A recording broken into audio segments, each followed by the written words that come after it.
Hello, welcome back to the channel. It's me, it's V, and today we're gonna be reviewing the album Yang by Lil Darkie. If I was better at planning, you could see here I put the thing here. But you know what? Actually, on second thought, I think we should go for a little adventure. It's a little stagnant here, don't you think? I think so. Let's go on a little adventure, shall we?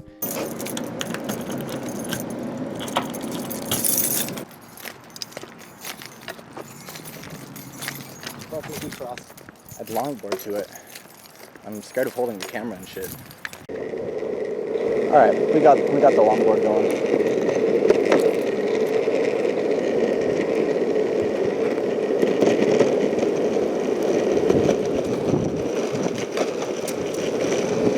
Around here. We're gonna have to fight with the wind, but that's alright. Fuck it, we ball. Alright, let's set up. Alright, so we're here now. Sitting outside on in the fucking grass. Because we can. I'm just gonna point it a little more down here. Alright, so today we're going to be discussing the new Lil Darkie album, Yang. This was probably one of Darkie's best works in my opinion, just from a very emotional standpoint. It felt like you actually felt a lot more of kind of what he's going through. Like, I've known a lot of rappers in the past that have made albums that are very about the hype rap sort of thing. I know that XXXTentacion used to be like that, aside from his like other works, but like I feel like this album, even though it has a couple of tracks where it's like that, this album was a lot more very down to earth as compared to a lot of his last albums. I actually took some notes, kind of verbatim each track, so I'm just gonna kind of run through those real quick. The first track, Guts, kind of opens up with like this, like kind of distorted sort of old record type beat, and it's like really, oh my god, I love the sound, like the sound design on that shit. It is so good. And he talked about having a kid on the way and hoping that his kid treats people better than him. And he kind of goes through his sort of emotions about how he's been walked over his entire life.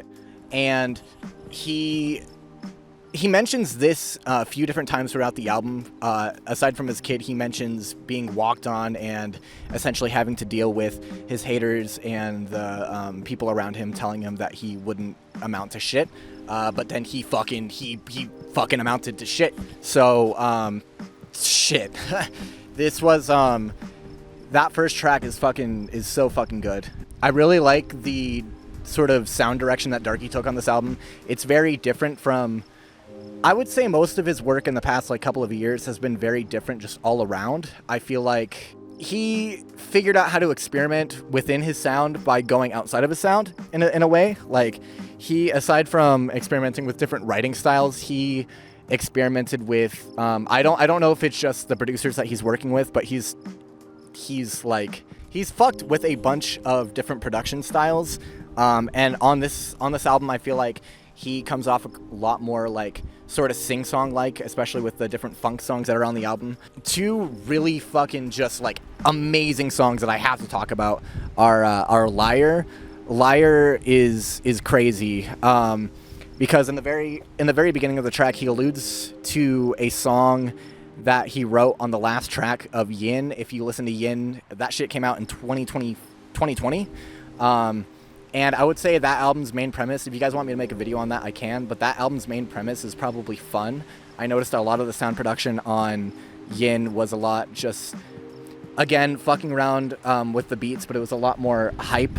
Like, it was a lot more hype-based, and I feel like there was a lot more tracks on that album that he, like, just went hard on. And he just had a lot of fun with the album. It felt like it was a lot of external... Oh.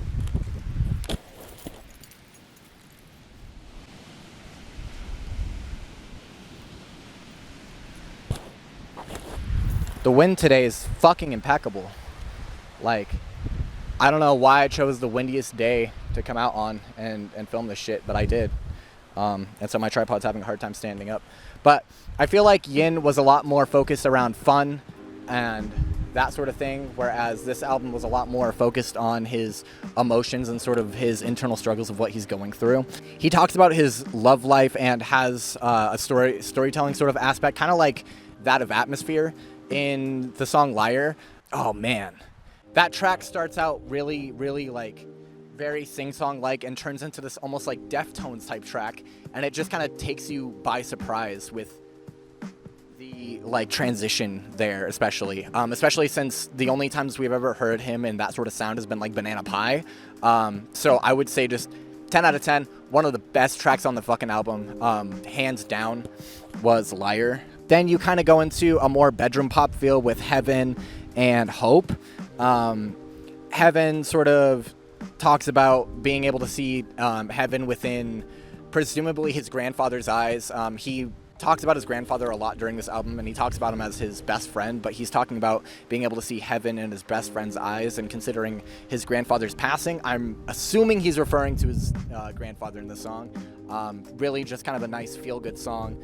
And then we go right into Hope, which is, again, very upbeat, but then also is juxtaposed by Darkie talking about mortality and his overall feelings of doom, but like how you should still have hope, but it's not inherently given, and you kind of have to find hope from the experiences within your life. At least that's how I took the song.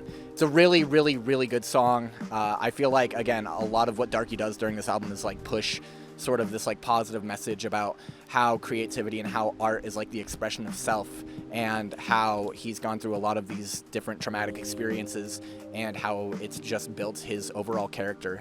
This is a very big character building album for Darkie compared to stuff like the this album right here.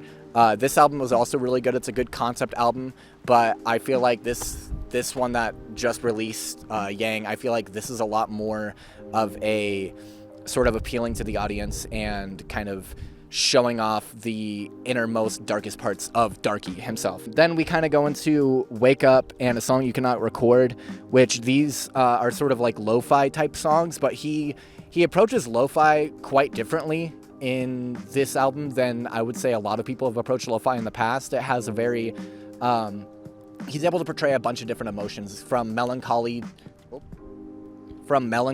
to just sadness to hope. Like, he goes through them all. And in Wake Up, it's like this like funk type song, and he's talking about waking up and like living life essentially, and kind of getting out of the sort of cycle that I feel like we're all in with the whole 9 to 5 and like getting into routine and getting comfortable. Like, it's very much about just like waking up and getting out of that.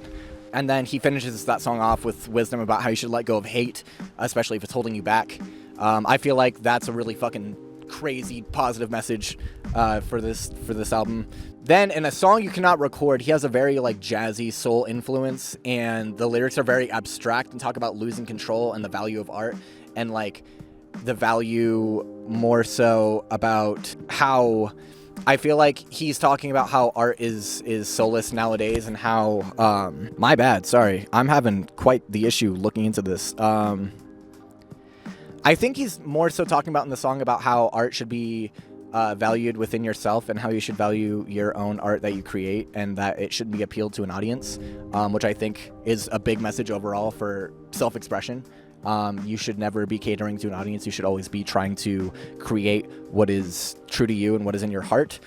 Then we go into I'm Going Crazy, which is my absolute favorite song off the album. This is the longest song on the entire album, and it goes between 3 different vibes. And this song actually made me cry, because at the very end he talks about losing his grandfather and how it affects his sort of family situation. He talks about the sort of grief he went through and how he wasn't told for 3 entire days, which is really crazy. I feel like this song, he opens up probably the most to the listener about his experiences and about his past. And then he immediately feeds this song into Erica, which I believe is a song about who he's with right now. I'll fact check that on when editing this, but it's basically just a song about his love for Erica and how he feels kind of weak, and he feels less masculine, like he has like a sort of dysphoria, which I found really interesting, especially for Darkie, considering how he's mainly just this, like, in the past he's mainly had this like hype rap persona, and so it's really interesting to see him go like super vulnerable, and I think it's really, really, really cool to be able to see this different part of Darkie. And then we feed into the last 2 tracks of the album, which is Take the Fall and Firefly. Take the Fall, he talks about how he feels unheard in his lyrics and through his songs, and how basically it feels like how the listeners are hearing the music but they're not actually like listening, which I feel is very true in a lot of different artists. I feel like a lot of songs are just, a lot of people put on music in the background and don't even think about it, which is kind of sad, but I feel like listening to an entire album and like actually putting aside your attention for listening to music is something that's really beneficial, and you get to learn more about the artist and look into the songs that you like the most. And more than likely, your subconscious has connected the actual meanings of the song, and if you look into the lyrics of the songs you have on repeat, they'll probably hit real close to home with what you're going through. That's what I found in my own experience, at least. And then the last song, Firefly, it's a very like punk song with sort of mellow intro, and there's a lot of sound design throughout. And then the outro is like this sort of acoustic melody where he's talking about picking up the different pieces of life and wondering why fireflies shine through the sky, while finally concluding the song with I See the Light. And I feel like this is him essentially talking about how he's gone through all of this sort of grief and all of this sort of depression and all of these sort of experiences, and he has learned from them, and he's finally able to see the light at the end of the tunnel, essentially, which is, I feel like, something that we all try to aim and strive for. Overall, I would say this is probably one of the best Darkie albums I have ever heard from him. I would give this album, I'd probably give it a 9 out of 10. I don't really like rating scales or rating systems like that, especially when it comes to art, because art is very subjective. But in my opinion, based on the amount of attention to detail with the sound design and the attention to detail with the lyrics and him going just all in with his emotions, like, this is one of the best albums I've probably heard in a long time. And that's really hard for me to say. I would say there's a lot of artists that have let me down in the sense of getting comfortable within a group. I feel like, and this might be a hot take, but I feel like Tyler, the Creator, is one of those people who, within the past like 3 years, we've seen a lot come out of him. Like, we saw Call Me If You Get Lost Deluxe, and we saw Chromacopia. And even though Chromacopia has a really, really cool premise behind it, and I like a lot of the songs, and it's definitely very like self-expression involved, I feel like he hasn't changed his sound or developed a new sound like he did with Flower Boy, or like he did with Igor, or like he did with Wolf. Like, Tyler's known to sort of revolutionize both not only himself lyrically but also like sonically, and I just feel like the last couple of albums that we've gotten have not been different sonically, but that's for a completely different video. I am a big fan of Darkie. I'm planning on going and seeing him in concert when he comes through again. And if you haven't listened to Lil Darkie, I highly recommend going and listening to him. Like I said, a lot of the stuff he made in the past is very like hype rap, and I really like the instrumentals too. It's very different from any one that I've heard, even though he, has done screaming vocals and things like that. He's a really interesting artist, and I appreciate him so much as a creator, and I feel like there's only going up from here with his album and with his albums and with his further work. So if you like what you heard, go ahead and give this video a like. Feel free to subscribe. I plan on posting a video every Wednesday. It's kind of different content, just sporadic right now until I find sort of a routine, a theme, or whatever. You can also go follow my Twitch, twitch.tv/DiamondTartis. I stream a bunch of different games there from time to time. Recently, I've been getting back into Psychonaut speedrunning because I got an Elite controller. That's been really cool. So if you want to join me, feel free to join me there. I usually stream anywhere after 6 p.m. MST. Usually you can check out my Instagram at @TheDiamondTartis and see when I'm streaming for that. I also post a new song every Wednesday, so more than likely in the past 2 videos and in this one's description, you will find a new song posted on my SoundCloud.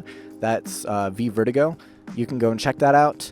And yeah, now that that's been said, there's really not that much more to say, as Tom the Vlog would say. And I'll see you guys soon. Peace. Deuces. I'm gonna go longboard back to my house now. This shit's kind of fun. I like recording outside and just like fucking shooting the shit. This is kind of cool. Different. But yeah, I'll see you guys in the next one. Deuces.